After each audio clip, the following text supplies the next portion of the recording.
Hey everyone, welcome back. If you're living in Edmonton and wonder whether it makes more sense to rent or to buy in 2025, this video's for you. With interest rates shifting and rental prices on the rise, now is the time to take a serious look at the numbers. So let's break it down. What do you think is the smarter financial move right now? Renting or buying? Drop a comment below. Are you currently renting or are you thinking about buying? Let me know what your biggest concern is when it comes to home ownership. And don't forget to like and subscribe for more real estate updates. What's happening with rent in Edmonton? Jay, what are you seeing? Hey, Josh, thanks. Yeah, so hey, here's the question. Are you renting in Edmonton? And if so, you've probably noticed something. The rents are absolutely climbing. So the average rent right now for a three-bedroom home is over 2,500 bucks a month. This is for a nice home, right? And it's still going up. So meanwhile, the home prices in Edmonton are some of the most affordable that we've seen in Canada, and mortgage rates have been trending down. So there's a few problems with renting. We're going to speak about those, but really one of the biggest problems with rent is like your rent is going into your landlord's pocket. It's not helping you build any sort of wealth.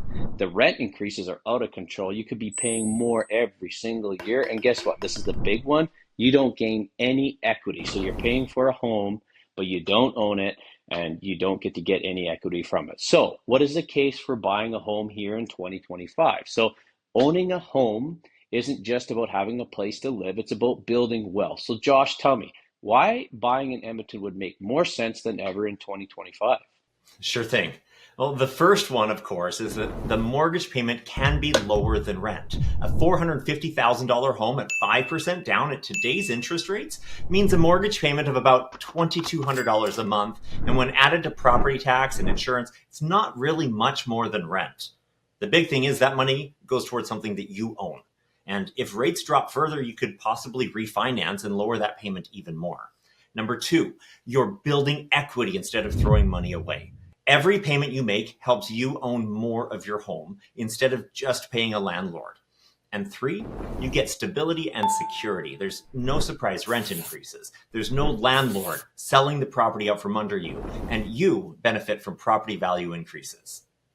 But what about the down payment, right? One of the biggest reasons that people stay renters is thinking that they can't afford a down payment. But here's the truth. You don't need 20% down.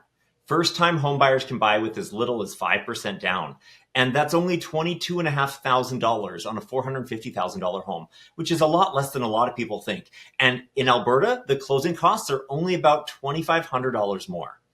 And then there's government programs that can help. So if you're not sure where to start, please reach out and we'll walk you through it. So renting versus buying, let's do that math. Let's say you rent for $2,500 a month for the next 5 years. You're going to spend a whopping $150,000 on the rent and you own nothing.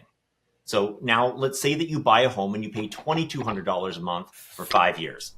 Well, almost $50,000 goes toward the mortgage principal. Two, your home equity is likely going to increase because your home goes up in value. And three, you can sell and cash out on the equity that you've built. So after 5 years, you could walk away with $100,000 or more in home equity instead of having nothing to show at all for all of that money that you spent on rent. So here's the big question. Should you buy in 2025? So the reality of it is this. If you're planning to stay in Edmonton for at least another, 3 to 5 years, buying is likely the smartest financial move. Interest rates are still expected to trend lower. Edmonton's housing market is still one of the most affordable in the country, and there's still a lot of pressure on that. So the best way to find out if buying makes sense for you, let's run the numbers on your situation. So, hey, drop us a comment if you're curious about home ownership. Reach out to someone on our team. The link's in the video description. And you know what? We'll help you figure out if buying is the right move for you.